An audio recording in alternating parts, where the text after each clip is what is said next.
ఫోన్లు బహుకరించేందుకు చేసిన తీర్మానం తీవ్ర వివాదాస్పదంగా మారింది. ప్రజాధనాన్ని పక్కన పెట్టి కార్పొరేటర్ల నజరానా కోసం ఏకంగా 23,43,000 బడ్జెట్ ను మున్సిపల్ అధికారులు కేటాయించారు. మొత్తం 70 స్మార్ట్ ఫోన్లు కొనుగోలుకు టెండర్ నోటీసు జారీ చేయడం విశేషం.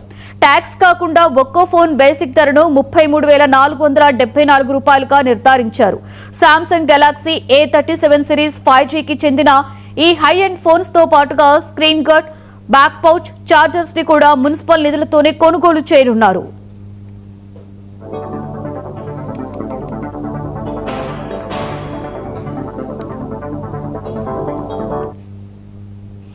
కార్పొరేటర్లకు 8GB RAM, 256GB memory, triple camera వంటి హై ఎండ్ ఫీచర్స్ గల స్మార్ట్ ఫోన్స్ ను ప్రజాధనంతో కొనుగోలు చేయడంపై కరీంనగర్ ప్రజలు తీవ్ర ఆగ్రహం వ్యక్తం చేస్తున్నారు.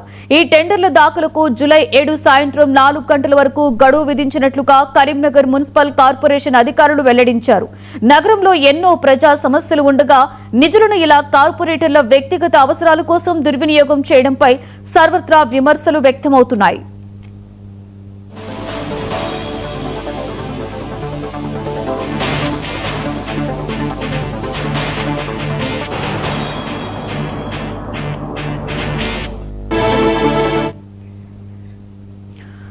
ఇదే అంశం మీద మరింత సమాచారాన్ని మా ప్రతినిధి రిషికేష్ అందిస్తారు. రిషికేష్, ఏంటి కరీంనగర్ లో స్మార్ట్ ఫోన్ల వివాదంపై లేటెస్ట్ అప్డేట్స్ ఏంటి? లక్ష్మి, కరీంనగర్ కార్పొరేషన్ సంబంధించి పాలక మండలి తీసుకున్నటువంటి ఒక నిర్ణయం ఇప్పుడు తీవ్ర చర్చనీయాంశంగాను వివాదాస్పదంగాను మారింది. అయితే కార్పొరేటర్ల అందరికీ కూడా స్మార్ట్ ఫోన్లు కొనివ్వాలనేటువంటి తాజాగా ఒక నిర్ణయం కూడా పాలక మండలి తీసుకున్నట్టుగా మనకు తెలుస్తా ఉంది. దీనికి సంబంధించి టెండర్ ప్రక్రియ కూడా కొనసాగుతుంది. రేపు సాయంత్రం 4 గంటల వరకు కూడా ఈ టెండర్ ప్రక్రియకు అవకాశం ఇచ్చారు. ఓపెన్ టెండర్ లో దాదాపుగా ఈ 70 మంది ఎవరైతే కార్పొరేటర్లకు సంబంధించి 70 స్మార్ట్ ఫోన్లు కొనుగోలు చేయాలనేటువంటిది పాలక మండలి తీర్మానంగా తెలుస్తోంది. మనకి 23,43,000 రూపాయలు, మొత్తంగా 23,43,000 రూపాయల బడ్జెట్ కూడా దీనికి కేటాయించారు.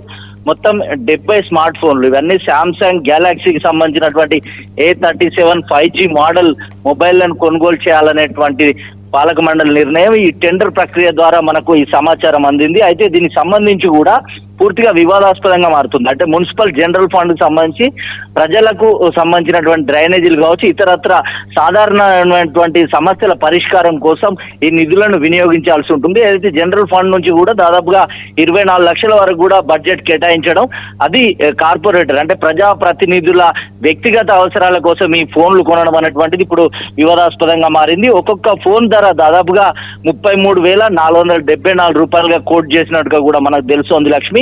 దీంతో పాటుగా స్క్రీన్ గార్డులు, పౌచులు కూడా, అంటే ఆ ఫోన్ సంబంధించినటువంటి అన్ని ఇతరత్రమైనటువంటివి కూడా ఇందులో కేటాయింపులు అనేటువంటిది మనకు తెలుస్తా ఉంది. అయితే పూర్తిగా ఇప్పటికే అర్బన్ ఛాలెంజ్ ఫండ్ నేపథ్యంలో భారీగా కరీంనగర్ కార్పొరేషన్ లో భారీగా ఫండ్ ఉంది.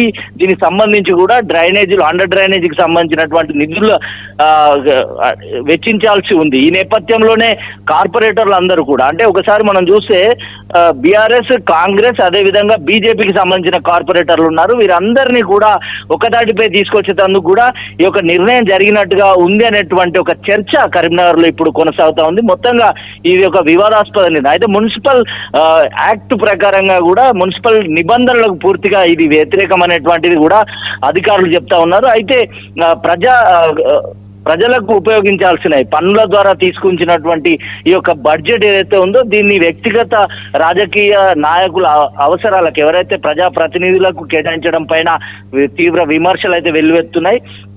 గతంలో కూడా జిహెచ్ఎంసీలో ఇట్లాంటి ఘటన జరిగింది. అప్పుడు కూడా ఫోన్ల కేటాయింపును పూర్తిగా ప్రభుత్వం రద్దు చేసింది. ఈ నేపథ్యంలో వివాదాస్పదం జరిగిన నేపథ్యంలో ఇప్పుడు కలెక్టర్ కానీ ప్రభుత్వం కానీ ఏమైనా చర్యలు తీసుకుంటాయో చూడాలి లక్ష్మి. మొత్తంగా కరీంనగర్ అయితే ఇప్పుడు కరీంనగర్ కార్పొరేషన్ ఈ కార్పొరేటర్లకు ఫోన్ల నజరానా, ఖరీదైన ఫోన్లు ఏదైతే కేటాయించాలన్నటువంటి నిర్ణయం మాత్రం తీవ్ర దుమారం రేపుతుంది. దీనిపైన కార్పొరేషన్ సంబంధించినటువంటి అధికారులు కావచ్చు, కలెక్టర్ ఏ రకంగా స్పందిస్తారు, మరి ప్రభుత్వం ఏ రకంగా స్పందిస్తుందో చూడాలి. మొత్తంగా 23,43,000 రూపాయలు కేటాయించి 70 స్మార్ట్ ఫోన్లను కొనుగోలు చేయాలనేటువంటి నిర్ణయం ఇప్పుడు వివాదాస్పదంగా మారిందని చెప్పొచ్చు Lakshmi. Right, thank you Rishikesh.